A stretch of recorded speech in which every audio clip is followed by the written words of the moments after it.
Buenas tardes a todos. Hola, buenas tardes. Hola, buenas tardes. Vamos a esperar unos minutos que vaya tomando la gente, así que. ¿Cómo vienen ahora con la lectura? ¿Alguno ha tenido mayores inconvenientes en poder? No importa por dónde van, digo, sino si han tenido mayores inconvenientes con la lectura.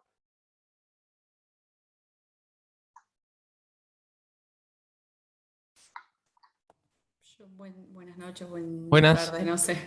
Sí. Yo por ahora vengo bastante bien con la lectura. Bien, ¿qué autor elegiste? A Roxy. A Roxy. Bien. Sí. Intenté con Yakov, pero bueno, me fue más o menos. Ah, ¿sí? Oh, Sí. resististe. Sí. Y más que nada por el tiempo, pero bueno. Claro, sí, me imagino. Bueno, quizás ya será tu tiempo, por así decirlo. Sí, ni hablar. Lo voy a intentar. Obvio. ¿Alguien más que quiera compartir cómo viene? Santi, te saludo.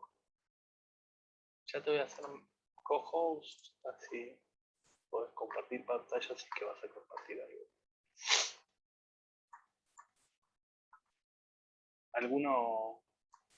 ¿Alguno más quiere comentar cómo viene con la lectura?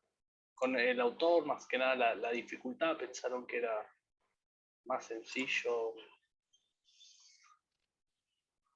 Bueno. Yo empecé con Wesser, pero lo veo como muy resumido. Bien. Entonces, como que es, o sea, lo lees rápido. Claro.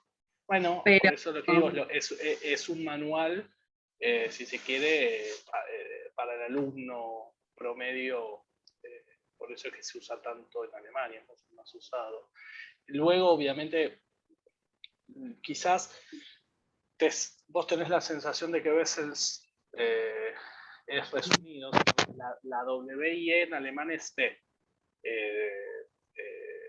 Quizás sentís que es muy resumido, pero eso es porque ya los alemanes ya no le están dando mayor trascendencia a las cuestiones del fundamento del castigo, no al menos como en un manual apuntado al alumno, ¿no? De las cuestiones del castigo o la aplicación temporal y espacial de la ley penal o cuestiones relativas al estrato de acción. Sí le dan importancia al tema del bien jurídico, pero ya cuando entras, cuando ya llegue esa imputación objetiva, subjetiva, antijuridicidad, etcétera, vos vas a encontrar mayor profundidad analítica, ¿no? En Bessel, si es que querés continuar, ¿no? Desde luego. lo dejé. Ah, bien. ¿Y qué estás haciendo? Pero me estoy arrepintiendo porque agarré Jacobs y es No, nada pero, que ver. no, pero es otra cosa. Yo se los anuncié, pero está bien porque te vas a enriquecer mucho. Quiero dejarlo igual, ¿eh? ¿Qué hago? Bueno. ¿Sigo? Es difícil Estoy aconsejarte arrepintiendo. porque ya pasaste por dos autores y de los dos te arrepentiste. Entonces, depende, te diría. Para mí es una empresa compleja, pero que si le dedicas el tiempo suficiente y ni siquiera todo el manual. Yo, cuando ya llegás, pasaste imputación objetiva y hasta ahí tuviste que sudar la gota gorda de leer y relecturas, que es el núcleo de Jacob. Porque después el resto obviamente tiene mucha elaboración propia, es largo, pero sigue dentro de la sistemática de su pensamiento, con lo cual entonces es más fácil lectura porque vos ya sabes cuál es el punto de partida de él. Cuando vos llegás y pasaste imputación objetiva, entendiste bastante a Jacobs y se te va a hacer más amena la segunda parte, me parece. No sé, Santi, ¿qué te parece vos? Sí, ahí está lo central, ¿no? Lo central, claro. El núcleo de su pensamiento, pero bueno, después en omisión también se complica un poco. Se complica Largo. un poco, sí. Y a mí particularmente tentativa me llevó muchas lecturas. muchas veces. Bueno, porque ahí hay un problema en Jacobs que se lo interpreta. A ver, el subjetivismo Limán trata de interpretarlo como si fuese un subjetivista, pero en realidad no lo es. Sanchinetti un poco llevó agua para su molino en la segunda tesis, pero el propio Jacobs, de alguna manera, No quieren. le dijo que no, que lo interpretó mal, que es un muy buen libro, pero que lo interpretó mal. Pero claramente es complejo, no estoy descubriendo yo nada. No sé qué decirte, porque si a veces lo sentiste como algo que te quedaba muy incómodo porque te parecía sencillo, yo creo que deberías tomar un desafío más grande. Sea Roxino y Jacobs, pero me parece que no debería salir de ahí. Frister es un punto intermedio entre Bessels y Roxin, por así decirlo. No sé, yo te diría que... Sí, sigo con Jacob. Que le pongas. O sea, que lo decidas rápido. O sea, que decís, bueno, si cambio ahora, porque ya después es complejo Claro. retomar las lecturas, ¿me explico? O sea, Sí. sobre todo ustedes que son alumnos no tienen tiempo para perder, ¿no? Yo puedo dejar la lectura y la retomo en 10 días, pero ustedes no, entonces, porque tienen deadlines que son los parciales. Yo te diría que te decidas este fin de semana, sinceramente. No, ya me decidí, pero leo y digo, uy, viste, como que me arrepiento, pero digo, estoy haciendo bien en seguir a él. No, entonces, a ver. Pero sigo. Yo ya te dije que yo ya di mi opinión que cuando uno entiende a Jacobs y sale entendiendo lo que Jacobs plantea, el derecho penal o la dogmática penal se te vuelve todo mucho más sencilla, incluso para apartarte de la posición de Jacobs. Entendés mucho más muchas cosas. Es como la parte, yo siempre le digo, la parte, cuando vos entendés a Jacobs, la parte de la película de Una mente brillante, cuando se le empiezan a aparecer las fórmulas en la cabeza así y ve todo tan sencillo y tan claro y no lo podés creer, bueno, traspolado ínfimamente, ¿no? A lo que es un pensamiento de la dogmática es algo así, ¿no? Empezás a ver que los problemas empezás a ver los problemas y empezás a tener una capacidad de respuesta y agilidad de respuesta mucho más rápida que si hubieses leído otro autor, ¿no? Pero bueno, nada, es una opinión muy personal. Bueno, gracias. Si nadie tiene alguna consulta, te cedo la palabra, Santi, y ya retomás.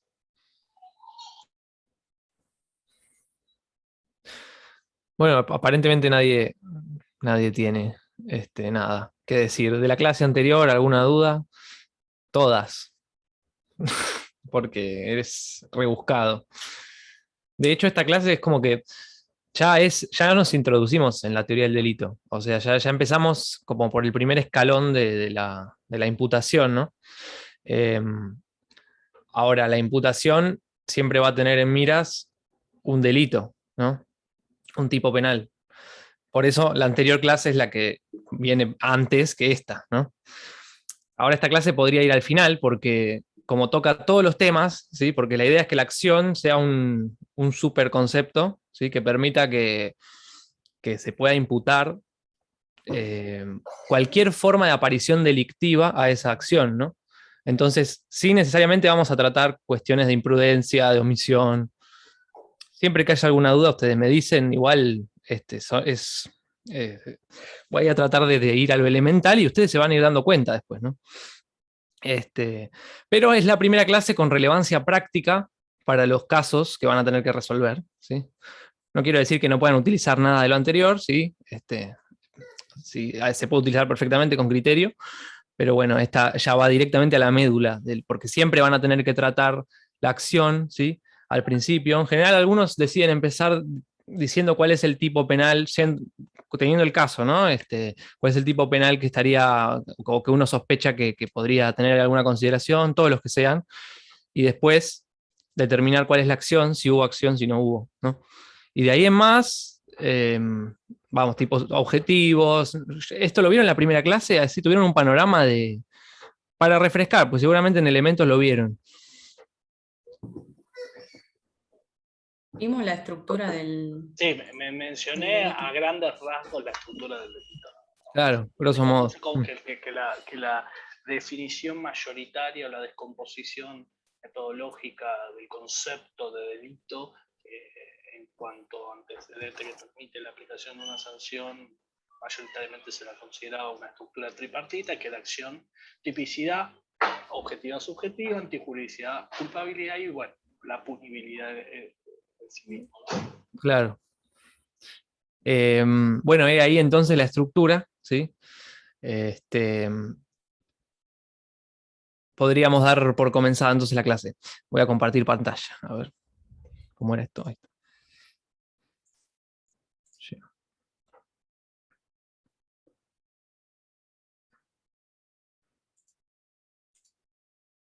Bueno, presupongo que se ve bien, ¿no? ¿Todo? Sí, se ve bien. Perfecto. Gracias, muy amable por el comentario. Bueno, acción, sí. Entonces, la teoría de la imputación, ¿sí? O la teoría del delito, ¿sí? O la teoría del hecho punible, como le quieran llamar, lo que intenta hacer es justamente, ¿no? Analizar o conectar, ¿no? Una acción, ¿sí? Con un resultado lesivo, o una acción con una persona, ¿sí? Que la realiza, ¿sí? Y definir si en el caso, ¿sí? Estamos frente a un delito o no, si estamos frente a otra cosa, ¿no? Según el lugar a donde el estrato, ¿sí? En que se genere el problema, la respuesta va a ser diferente, ¿sí? Si en la acción hay algún inconveniente que no nos permite considerar que hubo acción, entonces directamente no tiene sentido seguir el análisis, ¿no? Si no hay acción jurídico-penal, no hay nada que analizar. La acción sería como el objeto de estudio, ¿no? Por poner un ejemplo, esto está orientado y está claramente influido por el carácter de derecho penal, ¿no? Pero ¿solamente las malas acciones son imputables o también son las buenas acciones imputables, ¿no? De este tema lo trata Rushka, ¿sí? Y quizás nos sirve para amistarnos un poco con la teoría de la imputación, entender que imputar algo es decir, esta persona hizo esto, ¿no? Y tuvo tales consecuencias, ¿no? Entonces, quizás no existe, ¿no? Pero puede haber un código de premiación, ¿sí? Un tipo penal, un tipo de premiaciones, no sé, haber hecho una conducta buena, ¿no? Y uno la realiza y podemos aplicar este mismo esquema para ver si es merecedor, ¿no? del premio, ¿no? Bien. La idea del concepto de acción, ¿sí? Es que, como ya lo adelanté, incluya, ¿sí? Permita, ¿sí? Que el resto de la estructura sea posible, ¿no? Es decir, tenemos la acción, ¿sí? Ahora con este concepto de acción nos tiene que permitir decir que esa acción está conectada causalmente con un resultado, ¿sí? Salvo que el delito sea de mera actividad, entonces vamos a pasar a otro nivel de análisis. Esa acción nos tiene que permitir la modalidad de comisión dolosa y la modalidad de comisión imprudente del delito, ¿no? Esto se los digo, me van a decir, sí, es obvio, ¿qué tiene que ver una cosa con la otra? Pero el problema es que en los distintos conceptos de acción que se dieron en el tiempo y que por eso fueron criticados, ¿no? Se empezaban a pisar y a mezclar los conceptos de voluntad, de culpabilidad, de conocimiento, ¿no? Que lo que lograban es, ¿sí? Por ejemplo, dejar afuera a la comisión imprudente o a la omisión, ¿no? Para materializar todo esto que les estoy diciendo, vamos al primer concepto de acción que se dio, antiguo, ¿no? Conectado con Aristóteles. No es el de Aristóteles, pero es el de Hegel, ¿sí? Pero remitiendo a una concepción aristotélica de la acción, ¿no? Perdón, de von Pufendorf.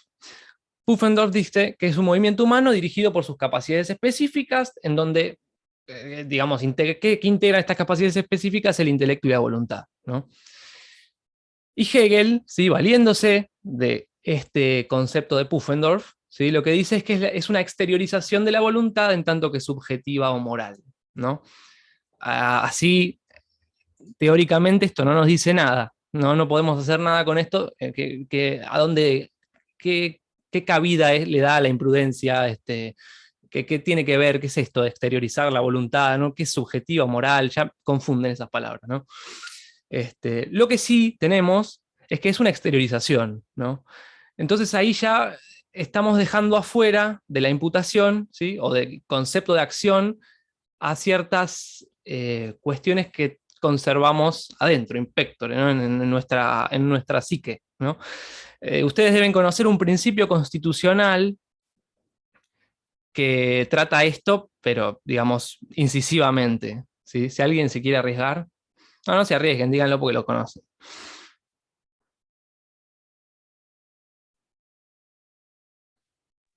El artículo 19. Claro, lógico. Exacto. Sí. Eh, Creo que la formulación latina, y que muchos la confunden con los preceptos subjetivistas, por eso lo vengo a decir, es cognitationis poenam nemo patitur, ¿sí? Supónganse que significa los pensamientos están exentos de pena, ¿no? Entonces lo primero que se exige es que sea exterior, que haya algo en el mundo, ¿no? No se puede entonces considerar que es acción algo que la persona se mantiene para sí, ¿no? Entonces, es por eso voluntad realizada, ¿sí? Es que no sea la voluntad que uno conserva, sino que se realice por fuera de uno, ¿no? Y después, bueno, se agrega esto de que la voluntad tiene que ser subjetiva o moral. Se entiende que esto era una cierta capacidad de moralidad, por eso yo les decía antes que se empezaban a mezclar las cosas, ¿sí? En realidad no se mezclaba nada, porque no existía la teoría del delito como la conocemos ahora, ¿no? Fue producto de un desarrollo, ¿sí? Pero la capacidad de moralidad quizás es algo que nosotros evaluamos, supónganse, no necesariamente como capacidad de moralidad, pero quizás como discernimiento, ¿no? En la culpabilidad, ¿no? Si esa persona fue capaz de motivarse conforme a un imperativo moral valedero vigente, ¿no? Entonces el problema de una definición así es que no existe una culpabilidad, o sea, está directamente incardinada con la acción, ¿sí? No es que existe una acción que sea inculpable, sino que si es inculpable no es acción, ¿no? Algunas consideraciones sobre esta postura, ¿sí? Se puede encontrar en Jacobs. Es conteste al retribucionismo hegeliano, ¿no? Porque lo que se reprocha es esta moralidad expresada en la voluntad, ¿no? La incorrección moral del sujeto, básicamente. Claro, la incorrección moral del sujeto, O sea, exactamente. Sí. la incorrección moral del comportamiento, en realidad, porque en tanto exterior, y este es un componente del liberalismo clásico, es un elemento que integra el ilícito en sí mismo, junto al principio de daño, en el liberalismo clásico, ¿no? La incorrección moral del comportamiento más daño da ilícito. Por eso las causas de justificación no tienen este componente de incorrección moral, por ende están justificadas matar a alguien que te está agrediendo, porque no tiene este componente de incorrección moral que tiene un comportamiento típicamente antijurídico. Para el liberalismo clásico y la vertiente de la cual se nutre Jacobs es el liberalismo, es un liberal, como liberal en el sentido del pensamiento de construcción del Estado, ¿no? No liberal en términos económicos o macroeconómicos. No. Jacobs ni siquiera se piensa en ese sentido, sino en el sentido del liberalismo filosófico, por así decirlo.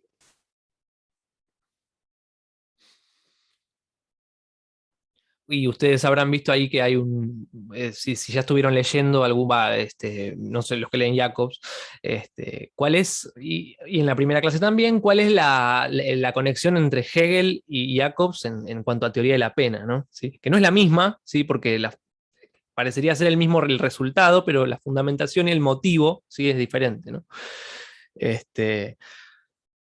Por eso ahí aclaro que hay una aproximación a Jacobs. Además, a Jacobs le parece positivo, ¿sí? Esto de individualizarlo, ¿no? al imputado, ¿no? De que el imputado sea penado por una expresión de sentido antes que, digamos, por una cuestión objetiva, ¿no? Ahora lo vamos a aclarar esto.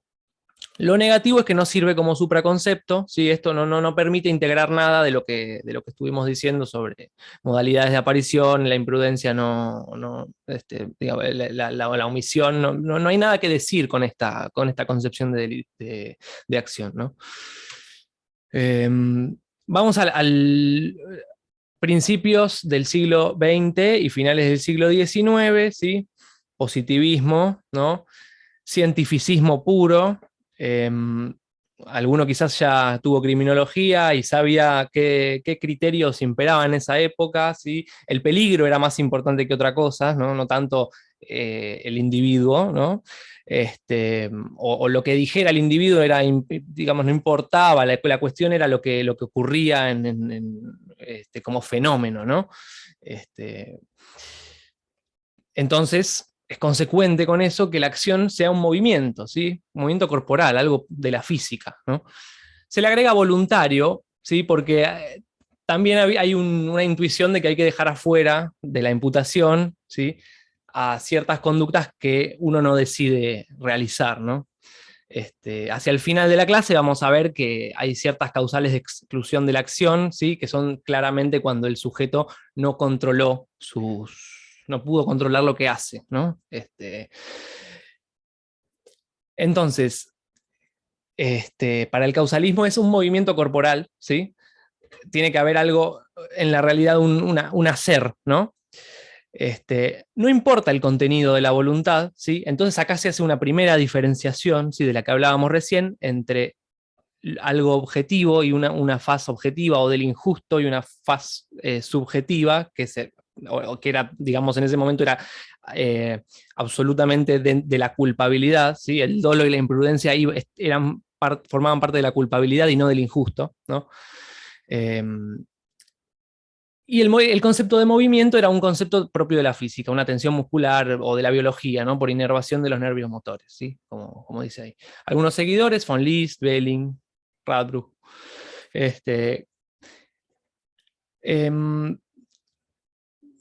Como les decía, bueno, se divide en dos. La teoría del delito es el injusto y la culpabilidad, lo fenotípico, lo fenomenológico, el acontecer, y por otro lado lo que es la voluntad, lo subjetivo, la motivación, el conocimiento, todo, digamos, forma parte de la culpabilidad, ¿no? Es una teoría del delito binaria, así me gustó llamarle, pero no lo van a encontrar con ese nombre. Bueno, las cuestiones positivas es que este intento de que sea más científico el derecho penal, ¿no? Y de analizar todo como un fenómeno que se estudia bajo una lupa, ¿no? Es que deja menos librado a la suerte penal, ya no es... por lo menos tiene que haber un hecho y se tiene que comprobar causalmente que ese hecho produjo el resultado, ¿no? Y se empieza a estructurar, como otra consideración positiva, una teoría del delito más más parecida a lo que tenemos ahora, digamos, más desarrollada, más profunda, ¿no? Y consideraciones negativas, que en realidad son las críticas y lo que hizo que este criterio quede en desuso, ¿no? Y que en general son las esgrimidas por Belzel, que fue el que revolucionó a mediados de los 60 o iniciados de los 70, no sé, no tengo muy claro bien específicamente cuándo. ¿Cuáles son los problemas que tiene este concepto? Bueno, lo que uno tiene que saber primero es que los causalistas consideraban que no penar la tentativa era implausible, ¿no? O sea, ellos penaban la tentativa, ¿sí? Lo consideraban una acción. El delito tentado partía de una acción, ¿sí? Que no tenía resultado, ¿sí? El problema es qué pasa cuando, como ocurre en la tentativa, fracasan los supuestos objetivos y solo tenemos completo, o, digamos, sí, íntegro un elemento subjetivo. ¿Es posible penar? a eso no había una respuesta muy clara desde el causalismo. Parecía que en las acciones tentadas lo que faltaba era directamente la acción, ¿sí? Y en la omisión, mucho más fácil todavía, porque si la acción era un movimiento voluntario, la omisión, que es justamente la falta de movimiento, no podía ser considerada por lo menos un principio de imputación, ¿no? O algo que analizar, ¿sí? Y Belzel lo que identifica es que algunos tipos penales, ¿sí? Ya en su redacción, ¿sí? Y ustedes quizás si tuvieron parte especial o de elementos conocen algunos, tenían elementos que eran subjetivos, ¿no? O sea, no puede haber en una teoría del delito que es faz objetiva y faz subjetiva, cuando el tipo penal es parte, ¿sí? Es lo que se da en la realidad, parte de la faceta objetiva, ¿por qué había en ciertos tipos penales exigencias que eran subjetivas, ¿no? Lo que empieza a dar pie a considerar que el injusto también tiene un contenido subjetivo, ¿no? Y a revolucionar el sistema en consecuencia, ¿no? Bessel llama su teoría. ¿Qué quiere decir Santi? Digo, que ya se empezaba a desvalorar la idea que los elementos subjetivos eran una forma de culpabilidad, para en realidad ir ganando terreno la idea de que eran elementos que componían el injusto, ¿no? Y esto iba a tener una implicancia muy grande para la estructura de la teoría del delito, porque íbamos a pasar, y seguramente Santi ahora lo trate, íbamos a pasar a una estructura bipartita, una estructura tripartita, ¿no? Y donde el núcleo de la imputación ya no estaba en la culpabilidad, o no necesariamente, sino que el núcleo de la imputación iba a estar en el injusto o en el ilícito. Van a ver que injusto e ilícito, nosotros lo tomamos como conceptos distintos en Argentina. Ilícito es la acción típica y el injusto es la acción típica y antijurídica, ¿sí? Pero en Alemania son sinónimos. El ilícito es lo que no. El concepto de ilícito en Alemania, por eso lo quiero aclarar para que no se confundan en los manuales, el concepto de ilícito en Alemania es nuestro concepto de injusto, ¿sí? La acción típica y antijurídica. Entonces, pero bueno, esta idea iba a revolucionar, obviamente, la teoría del delito. Y siempre partiendo de legislaciones que ya estaban sancionadas, delitos que ya estaban tipificados. La idea era buscarles una fundamentación, ¿no? Como pasaba en la clase anterior, ya estaban esos delitos. La idea era llegar o darles un marco teórico que hiciera factible la imputación a esos delitos. Entonces el finalismo, ¿sí? Lo que dice es la acción es ejercicio de la actividad final, ¿no? Acción humana, ¿no? Ese es otro requisito de la acción que vamos a tomar como palabra santa, que la acción es humana, ¿sí? Ya teníamos que es externa, que es humana, ¿sí? Belzel nos agrega que la acción humana es ejercicio de la actividad final, ¿sí? Hay muchos aforismos de Belzel y acá los transcribí todos, ¿no? Uno de ellos es, bueno, ejercicio de la actividad final, es conocido ese aforismo, ¿no? Lo que quiere decir es, la acción tiene que ser voluntaria, pero esa voluntad está, digamos, emprendida desde el fin, desde un objetivo que uno tiene antes de obrar, ¿no? Entonces se empieza a llenar al concepto de acción de una idea de objetivo, ¿no? Para Belzel, alguna vez leí lo siguiente, que el dolo, ¿sí? Es el control, ¿sí? del curso causal, porque uno no, digamos, no puede, en cierta forma,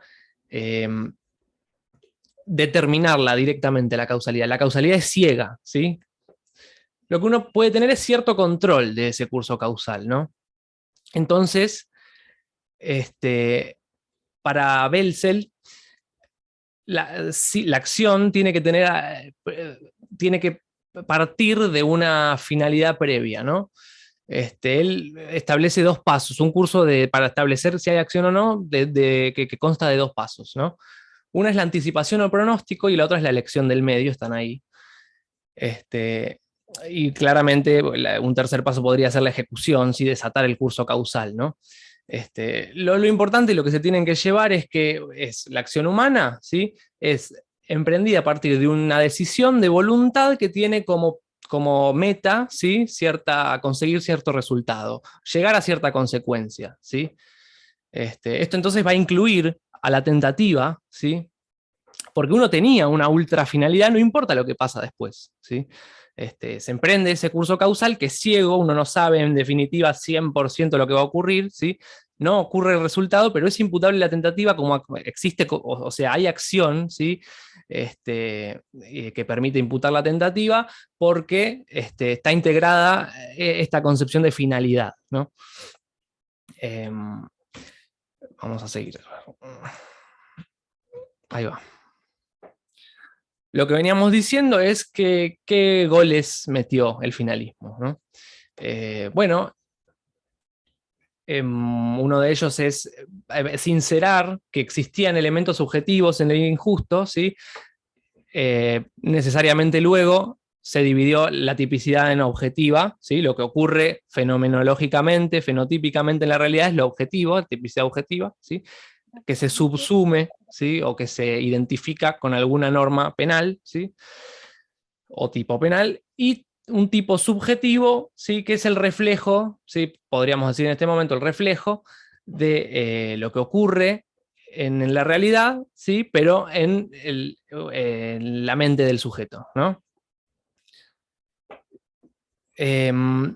Otra virtud para Jacobs, ¿sí? Es que el injusto vuelve a ser de la persona y no es un fenómeno, ¿sí? Recordémonos que el causalismo lo que digamos, le da más importancia es a que ocurra un movimiento, ¿no?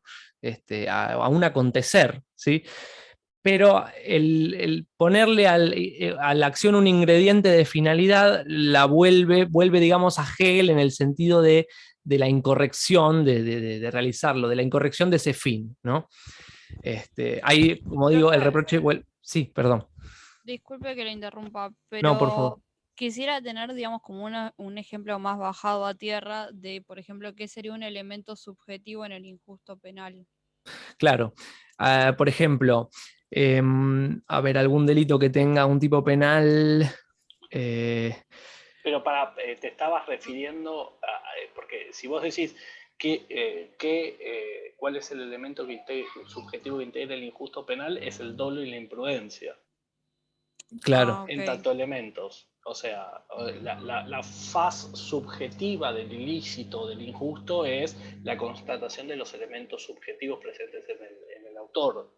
Es decir, la constatación de si obró con dolo o culpa. ¿Sí? Ahora, si lo que querés referirte a estos denominados Especiales. delitos de trascendencia interna o delitos que tienen elementos subjetivos distintos del dolo, es otra cuestión, son especiales elementos subjetivos distintos del dolo, es decir, no se confunden con el dolo, sino con el disvalor de motivación en el agente, ¿sí?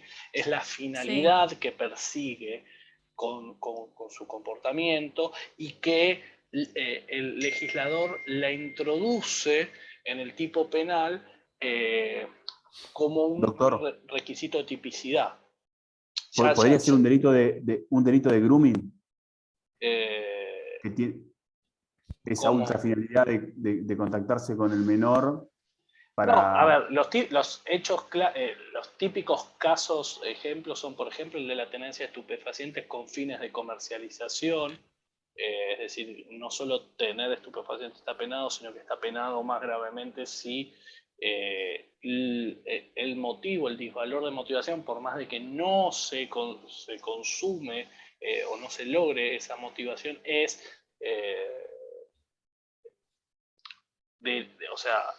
utilizar la droga o emplear la droga vendiéndola, ¿no? Van a ver que la construcción generalmente que utiliza el legislador o el giro verbal que utiliza es con fines de o para. Entonces ahí Podría ser, la perdón. construcción del tipo uno se da cuenta que tiene especiales elementos subjetivos distintos del dolo. Pero que no se tienen que confundir con el dolo, no son dolo. ¿Me explico? Son otra cosa, es lo que buscaba el sujeto con su comportamiento. Que no Sí, lo tienen entiendo. todos los Lo que delitos. pasa que como que me estaba confundiendo con el dolo, entonces por eso decía No. si había como algún ejemplo más. Por dar un sencillo. ejemplo de cómo se analiza un caso que tenga especiales elementos subjetivos distintos del dolo, ¿sí? En principio, el dolo o la imprudencia son los elementos subjetivos que tiene que haber siempre, ¿no? Pero en el tipo subjetivo, además, se tiene que analizar, por ejemplo, en el homicidio agravado porque existe una ultrafinalidad de encubrir otro delito, por ejemplo, que se llama criminis causa, ¿sí? Uno tiene que analizar primero si se dio el tipo objetivo, es decir, si se produjo la muerte, ¿no? Si esa muerte la produjo una persona, sí, bueno, le disparó. Y ahí primero vamos a analizar si tuvo dolo, ¿no? Es decir, si se representó que cuando le disparaba la estaba matando. Vamos a decir que sí, tenemos dolo, ¿no? Pero para que se dé el agravante necesitamos un elemento más, ¿sí? Que es que ese homicidio tiene que estar conectado, ¿sí? Con una finalidad de encubrir un delito previo o facilitar otro delito, ¿no? Ese elemento es subjetivo también, ¿sí? Es diferente al dolo, es otra cosa, ¿no? Pero es necesario para que el agravante, digamos, se pueda imputar. ¿Me expliqué?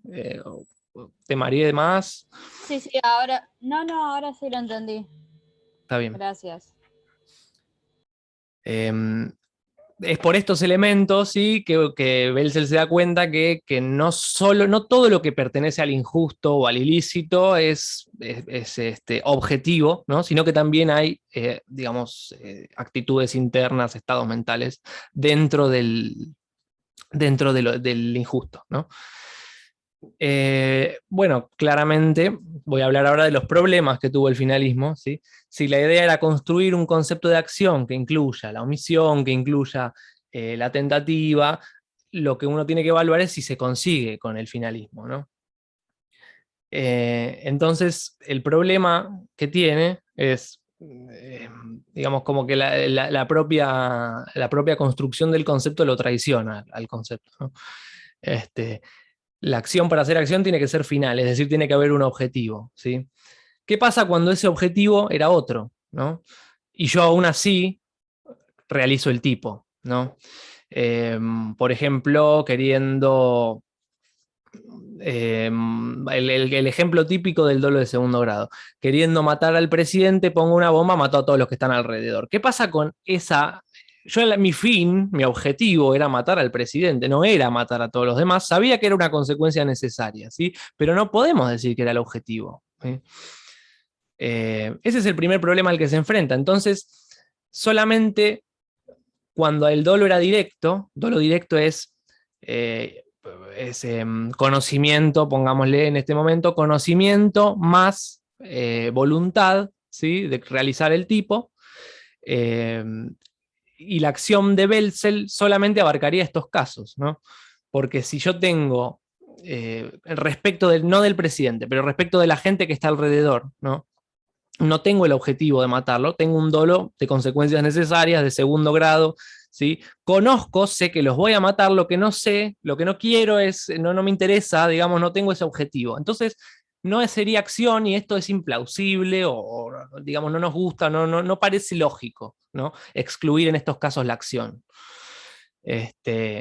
Recuerden que lo que se excluye, el problema es que se excluye la acción. No es que se soluciona en un estrato posterior esto, ¿sí? El problema es que con un concepto así, el dolo de segundo grado no hay nada que analizar, no hay nada que imputar. No es un comportamiento socialmente disvalioso, no es delito, ¿sí? No es nada. Solución que es contraintuitiva, absolutamente contraintuitiva para el ser humano, ¿no? Uno después, bueno, puede decir ¿qué importa que sea intuitivo o no? Las intuiciones no deberían importar. Pero bueno, podemos... Pero son el punto de partida para darte de cuenta todo. de que Sí. hay algo inconsistente en la teoría, ¿no? Que hay Claro. algo que no cierra, por así decirlo. En fin, cuando uno quiere que su hipótesis perdure, ¿no? Lo que hace es crear hipótesis ad hoc, ¿no? Ya lo habrán visto en pensamiento científico, si se acuerdan. Entonces, lo que dice Belzel es, bueno, no, pero la finalidad tiene que ser en relación a la ejecución del hecho. Entonces queda más estrecho, la finalidad no es el objetivo, la intención trascendente a conseguir un objetivo futuro, sino es inmediata a lo que estoy haciendo, ¿no? Ya empieza a ser cuestionable un concepto de finalidad tan estrecho, tan ñato. Y el problema más grave que tuvo, ¿sí? Suponiendo que aceptamos que era una finalidad de la ejecución del hecho, es qué pasa con la imprudencia, ¿sí? Cuando ni siquiera en la ejecución del hecho yo me represento con cierta certeza, ¿no? Valga la redundancia, de que voy a realizar un tipo, ¿no?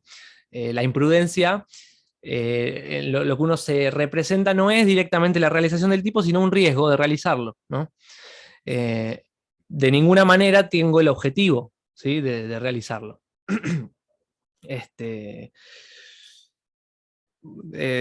Entonces, ya directamente en los casos de imprudencia no habría acción tampoco, ¿no?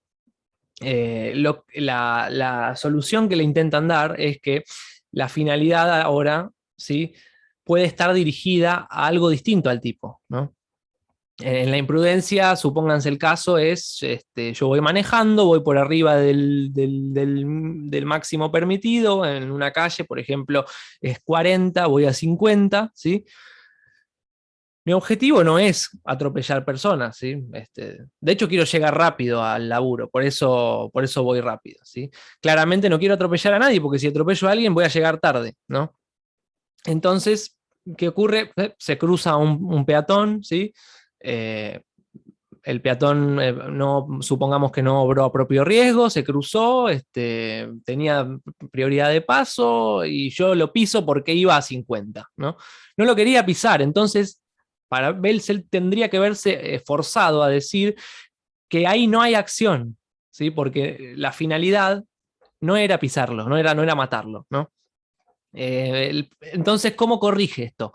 Diciendo, no importa cuál es la finalidad, no importa el contenido de la finalidad, o sea, puedo tener una finalidad diferente, ¿no? Llegar al trabajo bien y por eso levanto la velocidad. El problema es que ya acá la teoría se fue, se corrió de su, digamos, se vendió al causalismo, podríamos decir, porque lo único que hace falta es que haya una finalidad, la que sea, ¿sí? Y después lo que importa es que haya un curso causal, un movimiento y punto, y se terminó, ¿sí? Y ahí volver a lo anterior ya vuelve a traer los problemas, ¿sí? que teníamos con los causalistas, ¿no? Por otro lado, bueno, se dice también, una crítica que aparece en Roxin y en Bessels es que se excluye la omisión porque Belzel habla de que tiene que haber cierto control de un curso causal, ¿sí? ¿No? Y que la finalidad es la que prevé ese curso causal, ¿no? Pero en la omisión no hay cursos causales, de hecho falta la causalidad, ¿sí? Ya lo van a ver en omisión, pero entonces por eso dicen que no se integraría. No es una causalidad en términos ontológicos, sino en términos normativos. ¿No? Así la van a ver. Es un curso causal hipotético, en realidad el de los claro. cursos. Al revés, claro. Al revés, claro. Exacto. Y por otro lado quedarían afuera ciertos actos pasionales, qué pasa por ejemplo con la emoción violenta, que está legislada como atenuante, ¿no? Directamente hay un tipo penal que la regula y bueno, después hay interpretaciones sobre lo que es, pero en esos casos tampoco habría acción, entonces no vale la pena que exista un atenuante, si no hay acción, si no hay finalidad, ¿no? Los automatismos, que ya los vamos a ver ahora sucintamente al final, es acciones que están ahí que es muy difícil determinar si son o no son acción, ¿no? Si fueron o no evitables al sujeto. Quedarían directamente afuera, ¿sí? Porque por supuesto no hay ninguna finalidad en estos casos, ¿no? Los actos en estado de ebriedad, bueno, algunos lo mencionan también, qué sé yo. En estos actos en estado de ebriedad podrían encontrar alguna reducción en la culpabilidad, ¿sí? Y acá nos tendríamos que ver forzados a decir que lo que hizo el ebrio por estar ebrio no es una acción. Bien. A los que siguen Bessels, Boylke y Satzger les va a interesar el concepto social, porque es el que siguen estos autores. Fue inaugurado por Ježek, si no me equivoco, también por, a ver, lo tengo acá escrito en algún lado, Eberhard Schmidt. Lo importante, hay que admitir a alguien, ahí va. Tal vez recuerden volviendo al CBC de nuevo, estoy volviendo mucho al CBC, o tal vez a Teoría del Estado, los que leyeron algo de Max Weber, autores como Weber lo que hacían es decir, ¿qué le interesa a la sociología, ¿no? La acción social, ¿sí? Eso es lo que analiza la sociología, ¿no? Y el concepto social de acción hace lo mismo, pero lo circunscribe al derecho penal, ¿no? Solo puede ser delito lo que es socialmente relevante, ¿no? Como ya se estarán dando cuenta, es demasiado amplio, ¿no? Ya va a estar limitado, sí, ya por la existencia de un tipo penal, si quieren, por un principio de legalidad, ¿no? O sea, lo que sea socialmente relevante y además sea típico, ¿no? El problema en principio se acepta mucho como supraconcepto, que es lo que intentamos hacer con la acción por su amplitud, ¿no? Alcanza, una omisión es socialmente relevante, un no hacer, ¿sí? La tentativa, ya por el peligro que la tentativa implica, es socialmente relevante y además en miras a un hecho penal, a un tipo penal, perdón, es jurídico penalmente relevante, ¿no? Entonces se ven forzados los autores que lo utilizan a aplicarle ciertas reducciones, ¿no? O limitaciones, ¿no? Y ahí ya vuelven a introducir a la voluntad, ¿no? El hecho de que sea dominable. Vamos a ver.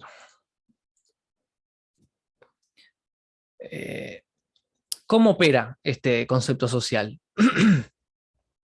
Se tiene que entender que la sociedad está estructurada en roles o modelos, ¿no? Tales roles o modelos son generalizadores, es decir, medimos a todas las personas que integran el modelo con la misma vara, ¿no? Aplicamos estándares objetivos para todos ellos, ¿sí? Y dentro de esos modelos, cualquier apartamiento, ¿sí? Cualquier incumplimiento con las exigencias de ese modelo va a ser un delito, va a ser el comportamiento socialmente relevante al que nos estamos refiriendo, ¿no? Eso para mí ya es una muy buena forma de limitar al concepto social, ¿no? Decir que solamente es socialmente relevante lo que ocurre en violación a un deber, a una incumbencia dentro de un rol, ¿no?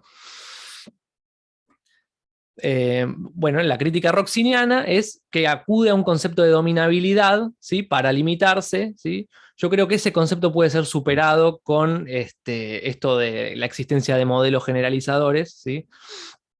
Y el apartamiento del rol, ¿no? La crítica de Jacobs es que con estos modelos generalizadores justamente falta la garantía individualizadora a la que siempre se refiere, que expresamos como virtud en Hegel, que lo reprochable era la persona y su incorrección moral, ¿no? Más allá de las críticas que le cabían a Hegel. Jacobs dice que dentro para hacerlo fácil, ¿no? Cuando uno le reprocha a una persona, ¿sí? A un anestesista llamado, no sé, Juan, que le dio anestesia además a una persona y la mató, no le reprocha eso al anestesista, se lo reprocha a Juan, ¿sí? no sé si se entiende. Juan es anestesista, pero es muchas otras cosas, ¿sí? Falta una garantía individualizadora. No todos los anestesistas son iguales, ¿sí? Ciertos conocimientos mínimos deben tener, ¿sí? Por eso el concepto social es bueno. Lo que pasa es que no se tienen en cuenta las capacidades especiales o incapacidades especiales de la persona que la llevaron a cometer ese delito, y quizás uno, digamos, deja fuera del juicio que hace ciertas cuestiones que serían relevantes, ¿no? Santi, te hago una pregunta.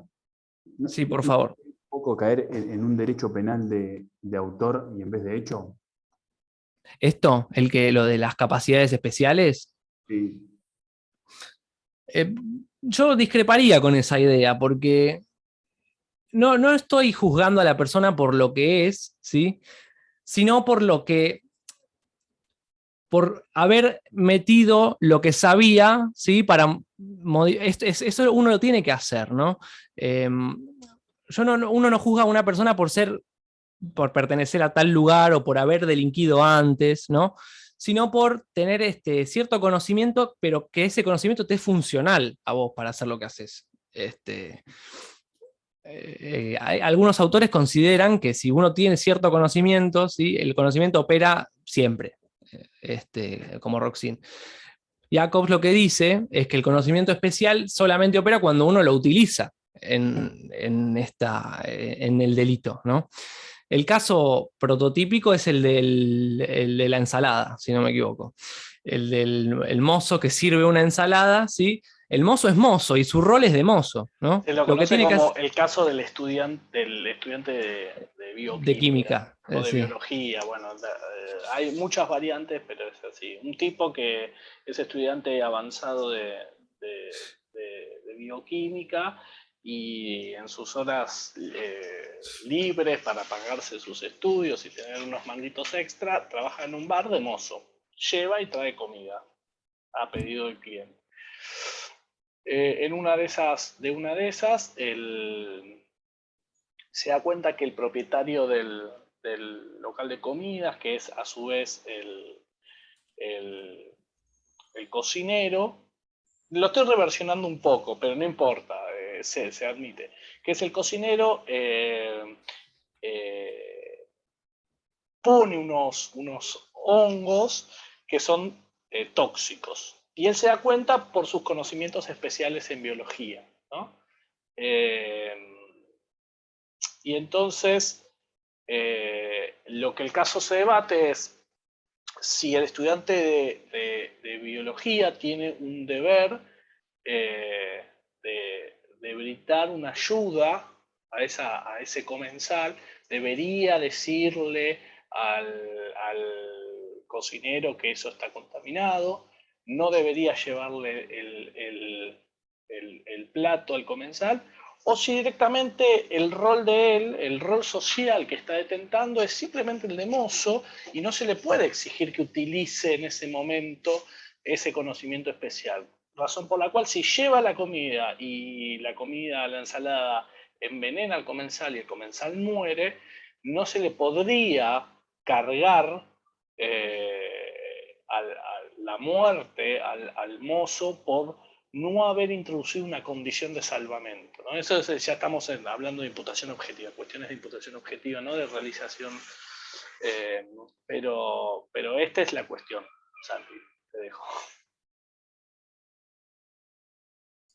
Gracias. Es el caso, ahí lo tienen, ¿no? Lo que quiero decir, y sin meterme en cuestiones de imputación objetiva, un poco me voy a tener que introducir, pero bueno, uno no pena al estudiante de bioquímica por ser estudiante de bioquímica, ¿sí?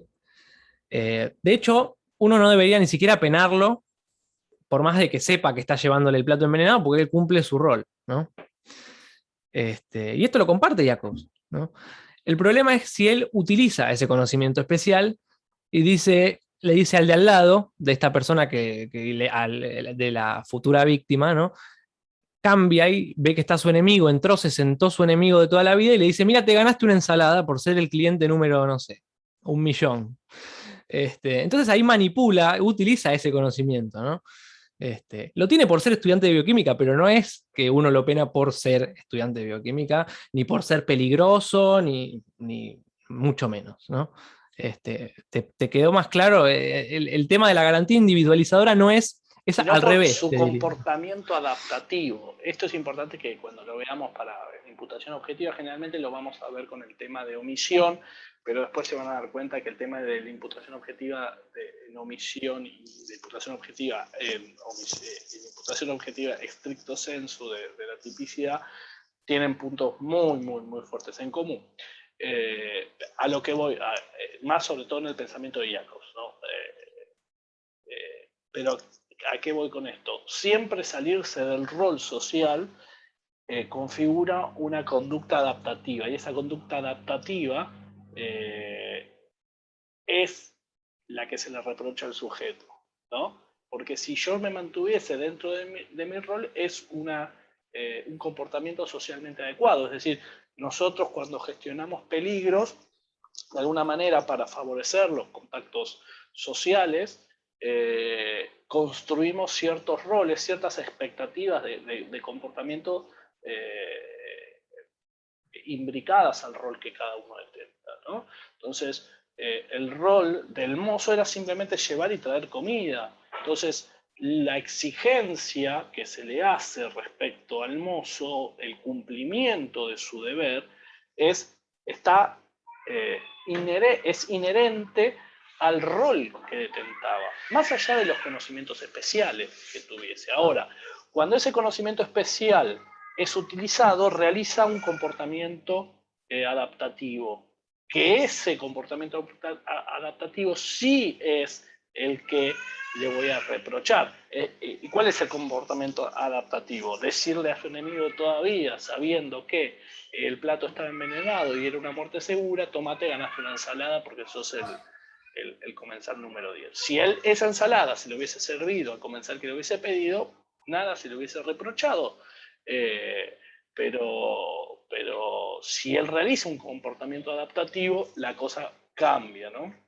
Lo mismo es el caso o parecido es el caso del que vende un cuchillo en la ferretería a alguien que con ese cuchillo mata a su esposa tiempo después, ¿no?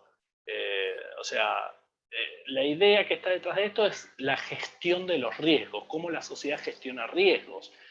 Porque si no, si el ferretero no pudiese vender en el rol de ferreteros los elementos que tiene autorizados para vender en calidad de ferretero, la vida no sería tan sencilla. Es decir, no podríamos comprar cuchillos libremente y tendríamos que pedir una autorización al Estado para que nos deje comprar cuchillos, más no sea para comer nuestra comida diaria. Entonces, la idea es justamente la de gestionar estos riesgos y solamente reprocharle a la persona cuando esos riesgos sobrepasan el rol. Es decir, cuando mi comportamiento sobrepasa el rol y genero o me acoplo a un riesgo ya existente. No genero, me acoplo a un riesgo ya existente. Esa es la idea. Mientras que yo me mantenga dentro de mi rol, nada se me podrá reprochar porque la sociedad lo considera un comportamiento socialmente valioso. Clarísimo, gracias. ¿Alguien más tiene alguna duda? Ahí va. ¿No? Seguimos. Perdón, yo Sí. me mareé un poquito. Esto último que repitió el profesor es con respecto a la crítica de Jacobs, ¿no? O eso ya lo terminó y seguíamos con el desarrollo del concepto social. Fuimos más allá de la pregunta que hizo el Marcos, en cuanto a qué pasa con estas capacidades, cómo operan en la imputación, y si uno puede considerar que se hizo derecho penal de autor, ¿sí?, cuando las exige. Yo creo que es al revés, y ahí, bueno, que uno en realidad hace un juicio muchísimo más detallado, si tiene en cuenta otras cuestiones, ¿sí?, que intervinieron en el hecho, pero no en el hecho, no en la vida del autor, ¿no? Y otra crítica, sí, que necesariamente hay que hacerle es esa idea que tiene de la sociedad como que solamente hay roles, ¿no? Como una idea muy atomicista, ¿no? De lo que es la sociedad, y uno nada más se maneja en roles. O sea, el concepto social sería válido si todo lo que hubiese fueran roles, pero en realidad, si yo agarro y le pego un tiro a alguien porque se me ocurrió, ¿no?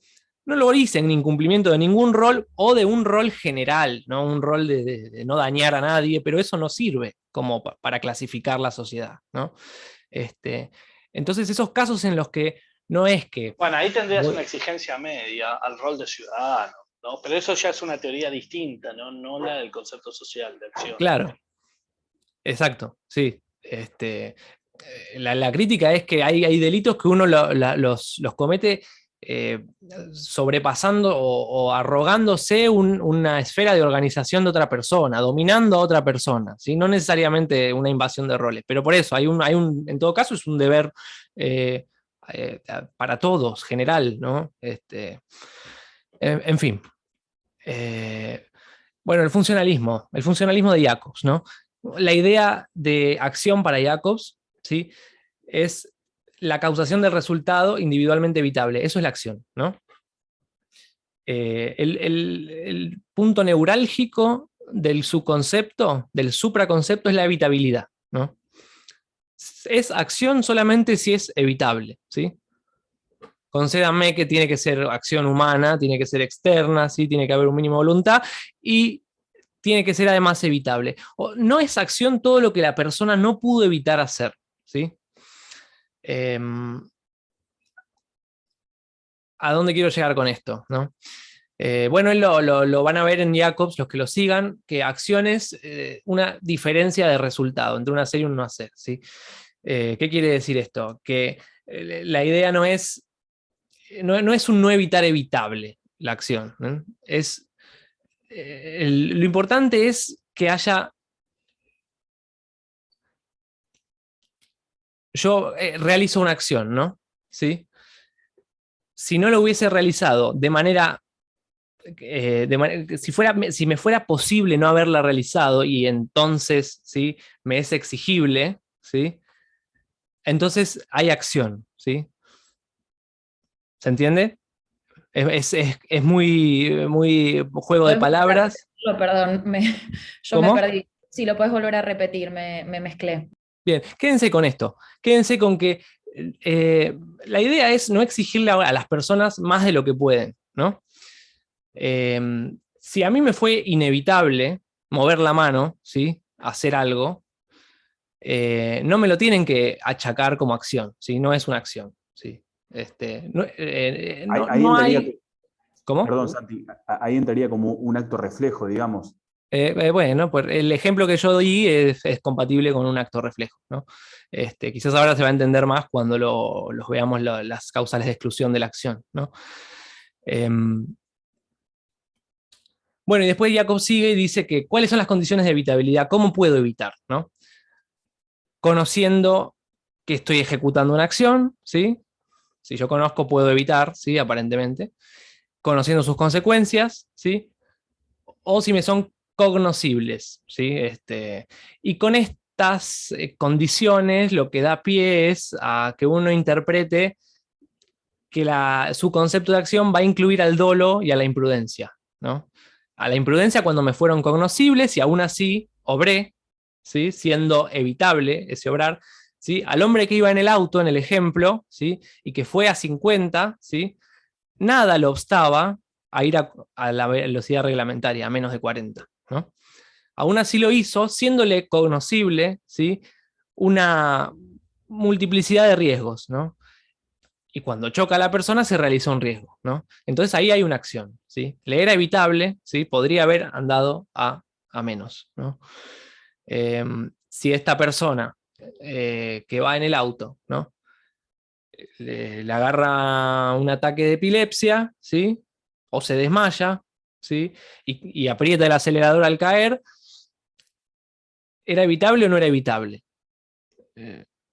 ¿Alguien me quiere responder? Es medio No era fácil. evitable. No era evitable, ¿sí? Por lo menos en ese momento, en esas circunstancias, no le fue evitable, ¿no? Depende la respuesta. Claro. Depende, adelantándose Depende, si era, por ejemplo, Una persona que comúnmente sufre de eso. sí, y tenía que tomar una medicación y no la tomó, bueno, ahora es distinta la cuestión, ¿no? Ya vamos a un poco, adelantando un concepto general de acción de Jacobs, que incluya la omisión y la acción, ¿no? En términos ontológicos, claro.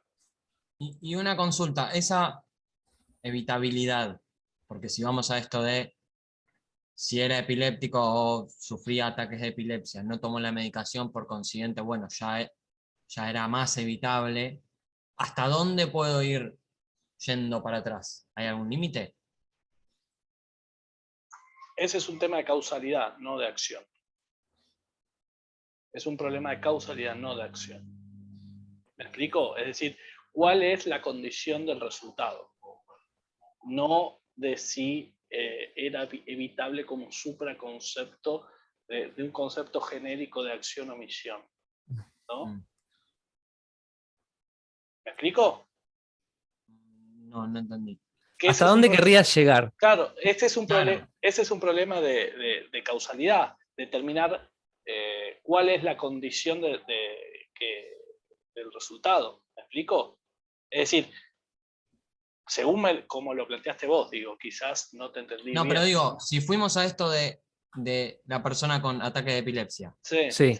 Entonces, dijimos que si esa persona tenía que tomar alguna medicación, bueno, esa condición de algo que para él era inevitable, bueno, ya se vuelve evitable porque tenía que haber tomado una medicación. Claro, el problema es la infracción del deber.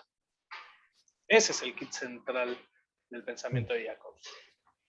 La infracción del deber lo que hace es, de alguna manera, unir las eternas diferencias que hubo entre el problema de la acción y de la omisión. Porque a mí no me importa la forma externa del comportamiento, es decir, si hubo acción, si no hubo movimiento, sino lo que esa forma externa del comportamiento representa para el deber que yo tenía. No sé si te estoy spoileando, Santi, seguramente sí. Pero... No, estás spoileando para mí una clase que viene más adelante, que más es la adelante. de... Bueno, está bien, Sí. pero es muy, está bien lo que dice Ignacio. Es muy relevante para la acción. Esto lo deberíamos empezar a incluir como un breve spoiler, porque si lo relevante es la infracción del deber, no haber tomado la medicación, no me importa si eso se produjo por una acción u omisión. No me importa si la muerte de mi hijo se produjo porque le pegué un tiro o porque no me tiré a salvarlo.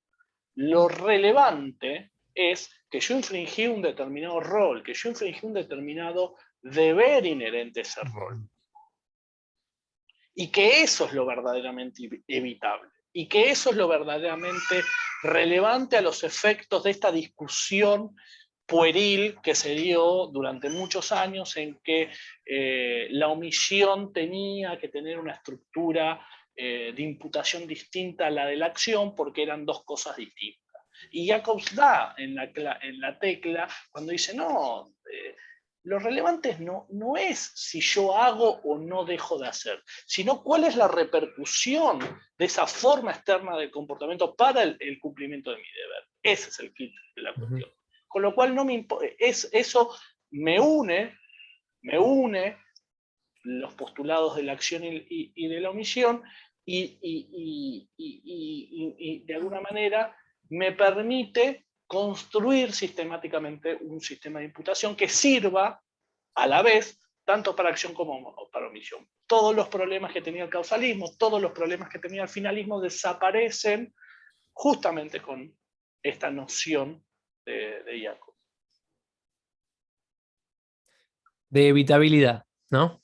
Claro, y de allí que la evitabilidad es central, o sea, es central claro. tanto en la imputación como en la culpabilidad, ¿no? Digo, atraviesa todo el sistema de imputación. Claro, adelantándonos a que quizá cuando hay errores que son inevitables en el tipo subjetivo, la imputación no se puede realizar, ¿no? Y a esto que decía Fede, es justamente eso de la diferencia de resultado, ¿no? Lo que importa no es cómo, ¿sí? Si fue un hacer o un no hacer, sino que con esa acción, ¿sí? se hubiese evitado el resultado, ¿no? Ahora, hablar de resultado a mí me contraría un poco porque parece como que estamos dejando afuera la tentativa. Por eso, después yo creo que se suaviza el concepto con esto de conocer la ejecución, ¿no? O como que lo que importa es evitar la ejecución, ¿no? No sé qué opina Fede, pero Jacobs no se expide tan tajantemente sobre el tema, menciona resultado, ¿viste? Y no habla de cómo se legitima la tentativa, digamos, en estos casos.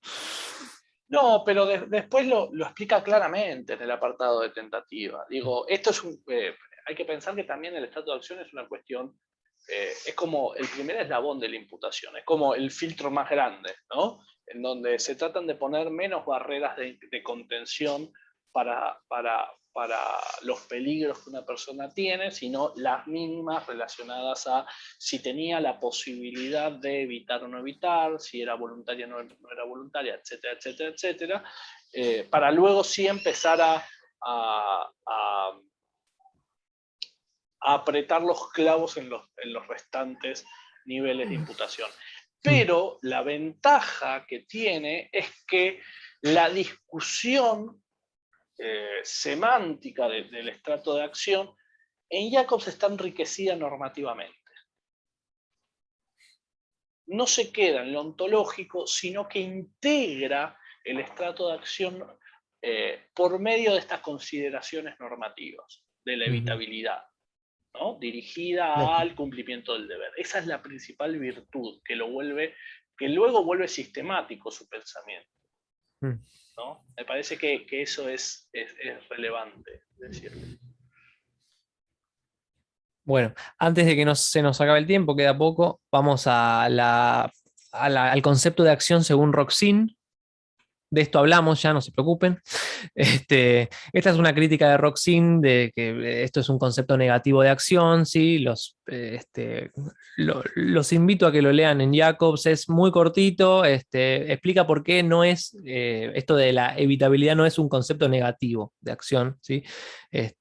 Diciendo que el concepto negativo fue en realidad una construcción de los causalistas, ¿sí? Intentando darle a la omisión, ¿sí? un sentido naturalístico, pero justamente no es ontológica esta definición, sino es normativa, ¿no? Y justamente el problema de la omisión es ontológica, ¿no? de los hechos, ¿no? Que en la omisión faltan. Para Roxin, la acción es una manifestación de personalidad del autor, punto. ¿Sí? Ese es el supraconcepto, ¿sí?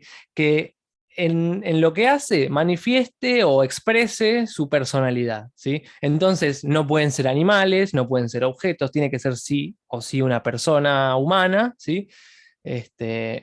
Tampoco una persona jurídica, ¿sí? La persona jurídica hoy hay formas de que le alcance el derecho penal, pero no de la misma manera o no con la teoría de la imputación que aquí estamos estudiando, sino de una manera casi accesoria, diría. Se excluyen los meros pensamientos porque tiene que ser una manifestación de la personalidad. Y es muy fácil decir que la tentativa es manifestación de la personalidad, que el dolo y la imprudencia lo son. Es súper amplio, ¿sí? Y está pensado justamente para mí, para fundamentar que no hay acción en los casos que vamos a ver ahora.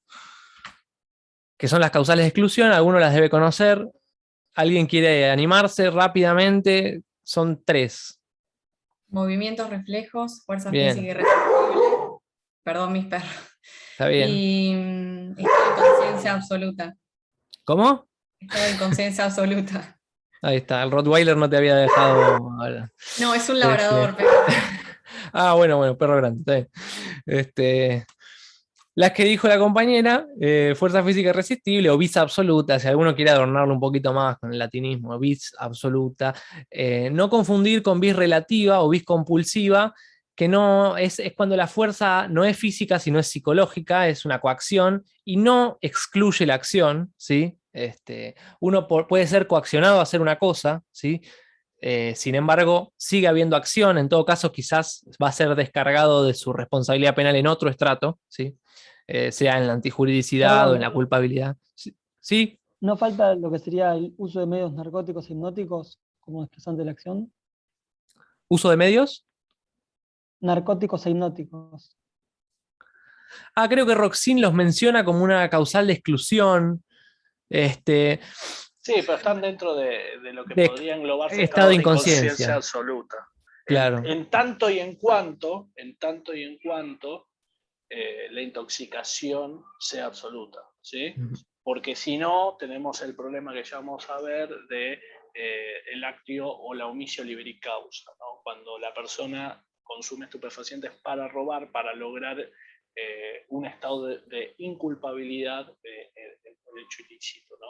Digo, solamente las intoxicaciones completas, alcohólicas o tóxicas, quedan dentro de este concepto de estado de inconsciencia absoluta. Son submanifestaciones, pero tiene que ser completa, es decir, si no, no sirve. Y lo tiene que hacer un tercero, tengo entendido, ¿no? O sea, uno mismo vos mismo te podés poner en estado de inconsciencia. La idea del actio liberi in causa es que uno mismo se genere el estado, ¿no? Ahora también viene bien hacer también diferenciar, ¿no? ¿Qué pasa con el actio liberi in causa? Si opera cuando se excluye la acción o si opera sola cuando se excluye la culpabilidad, que no es lo mismo, ¿sí? Porque para que se excluya la culpabilidad debería ser relativo el estado de inconsciencia. Por eso me llama la atención que Roxin utilice el tema del uso de narcóticos, ¿sí? Se da a entender en el estado de inconsciencia, ¿sí? Sus razones tendrá y mucho mejores que las mías, seguramente para no usarlos, pero bueno. En conclusión, ¿sí? Para que le cierre en sus apuntes y les sirva para sus casos prácticos, ¿sí? Cuando se enfrenten a uno, ¿sí? Luego de identificar brevemente y mencionar qué tipos penales creen que pueden tener alguna incidencia en el caso, ¿sí? Van a pasar al estrato de acción, ¿sí?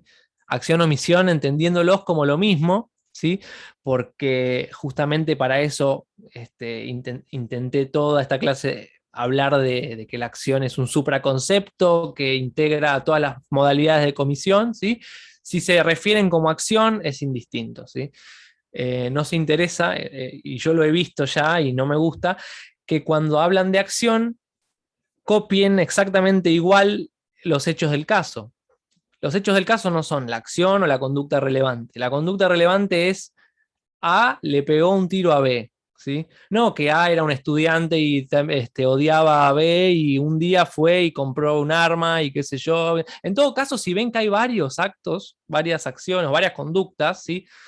Podemos referirnos a conducta antes de asegurar que es una acción, tal vez. Lo importante es que identifiquen cuáles son las acciones del caso. A disparó a B. A fue a comprarle un arma a C.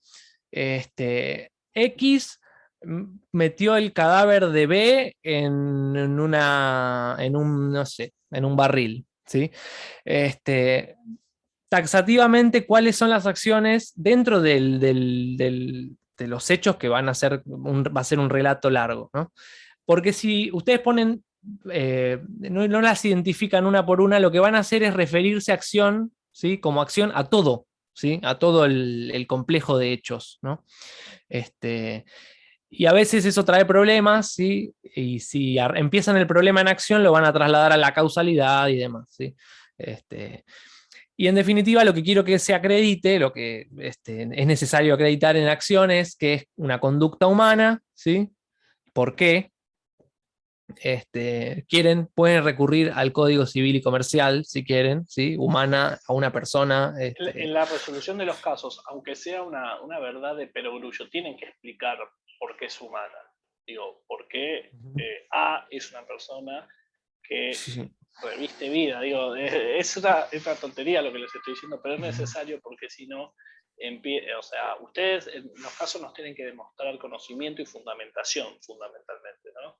Entonces, si ustedes no justifican todo aquello que dicen, ya hay un déficit.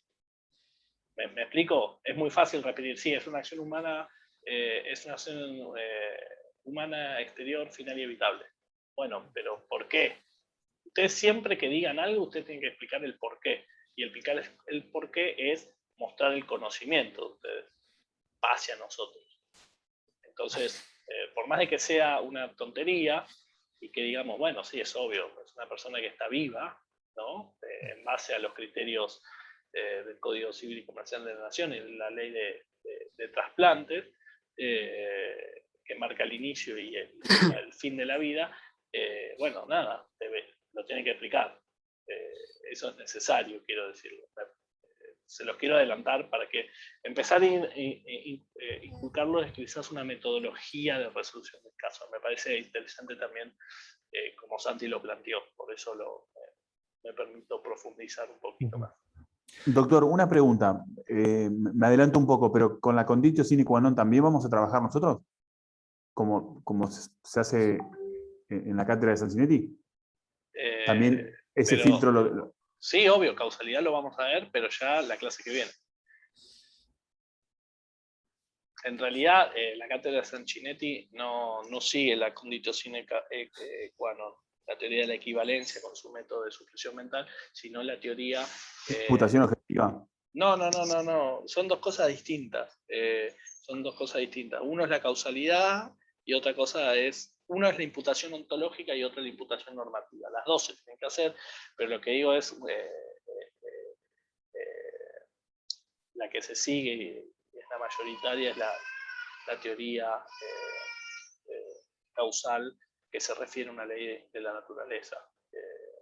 Esa es la relevante hoy en día. Pero bueno, sí vamos a ver la conditio sine qua non, o mejor dicho, la teoría de la equivalencia de las condiciones cuando veamos causalidad, que va a ser el martes que viene. Que lo van a ver con Diego. Así que, nada, les adelanto. Van a haber unas caras nuevas. Si ya se libran de mí la próxima, así que festejen, pero por favor después. Humana, decía, con todas estas consideraciones y tratando de positivamente argumentarlo, no diciendo es humana porque no es un gato, ¿no? Bueno, en fin, o un labrador. Externa, lo que habíamos hablado al principio, tiene que haber por lo menos algo en la realidad, ¿no? Final, en la medida, ¿no? De que se exige un mínimo de voluntad y en el sentido de Belzel de que haya alguna finalidad, ¿no? Justamente por eso no servía y igualmente lo vamos a conservar para la acción, ¿no? Y finalmente tienen que decir si es evitable, si siguen a Jacobs, ¿no? O personal, si siguen a Roxin, o social, si siguen a Bessels, ¿sí? Acreditarlo mínimamente con los conceptos que vimos, ¿sí? Que haya, porque es evitable, porque a veces los va a remitir a las causales de exclusión, ¿no? Cuando es por una fuerza física irresistible, claramente es inevitable, ¿no? Y cuidando no meterse en niveles de análisis posteriores, ¿no? Así que bueno. ¿Tengo una duda? Sí, vamos a sacar el compartir ¿Cuál pantalla. sería la diferencia entre personal de lo que sigue Roxin y humana? O sea, ¿a qué se refiere con personal? La humanidad se refiere, a mi modo de ver, ¿no? A quién es imputable para el derecho penal, ¿no? ¿Sí? Una persona humana, ¿sí? Y personal que sea una expresión de esa persona, ¿sí? De ese ser humano, ¿sí? La diferencia quizás, ¿sí? Y para mí lo sincero es decir que una acción es humana, puede ser humana, pero no es personal si es, por ejemplo, un acto reflejo, ¿no? Porque no es una expresión de personalidad cuando por inervación de mis nervios, no, de mi sistema nervioso periférico, no central, ¿sí? Central es el cerebro y periférico son los nervios que controlan los miembros, ¿no? Cuando uno se pincha un dedo, no interviene el sistema nervioso central, sino el periférico y saca la mano. Y quizás si de mala suerte rompes algo, ¿sí? El delito de daños no lo cometes porque no hay acción, ¿no? Exactamente, es eso. Lo que no tienen que confundir, y me das pie Santi, con el tema de los actos intermedios, ¿sí? Que no excluyen el estrato de acción, ¿sí? ¿Por qué? Porque se entiende que hay una mínima, aunque mínima, utilización de el sistema nervioso central. Sistema nervioso central, exactamente. Sí, se refiere a los automatismos. Automatismos o actos intermedios se los conoce indistintamente, digo. Sí, por instinto creo que también, o explosivos, hay varios. Hay un texto muy bueno de Silva Sánchez. Es como lo más conocido. Y generalizador, ¿no? El de Silva Sánchez es, ¿no? El texto que está como optativa a la bibliografía y diferencia y explica bien, muy analíticamente, cómo es esto de los actos intermedios o en cortocircuito también. Si hay que tratarlos o no como una acción, ¿sí? La conclusión es que sí, en la mayoría de los casos, ¿no? Y si puede haber lugar a una reducción de la culpabilidad, pero ya en un nivel de análisis posterior, ¿no? Que es la culpabilidad. Si no hay más dudas, preguntas, críticas. Los dejamos deseándoles buen fin de semana y excelente clase, Santi. Y bueno, el martes ya arrancarían con Diego causalidad. Seguramente no esté yo, pero me iré metiendo así algunas clases para hacer algunos aportes. Conmigo se van a ver, vamos a ver culpabilidad, pero como les digo, yo voy a estar yendo y viniendo durante todas las clases. Así que ya arrancamos con el estrato el martes de tipicidad, primero con acción y luego ya con imputación objetiva. Así que bueno, chicos, buen fin de semana a todos. Saben que tienen el medio de consulta del mail, así que está disponible. Y bueno, nada, cualquier duda que les surja de la lectura de este estrato, nos escriben y Santi y yo los contestamos. Gracias, doctor. Muy buena clase, Santi. Chao, hasta luego. Chao, Santi.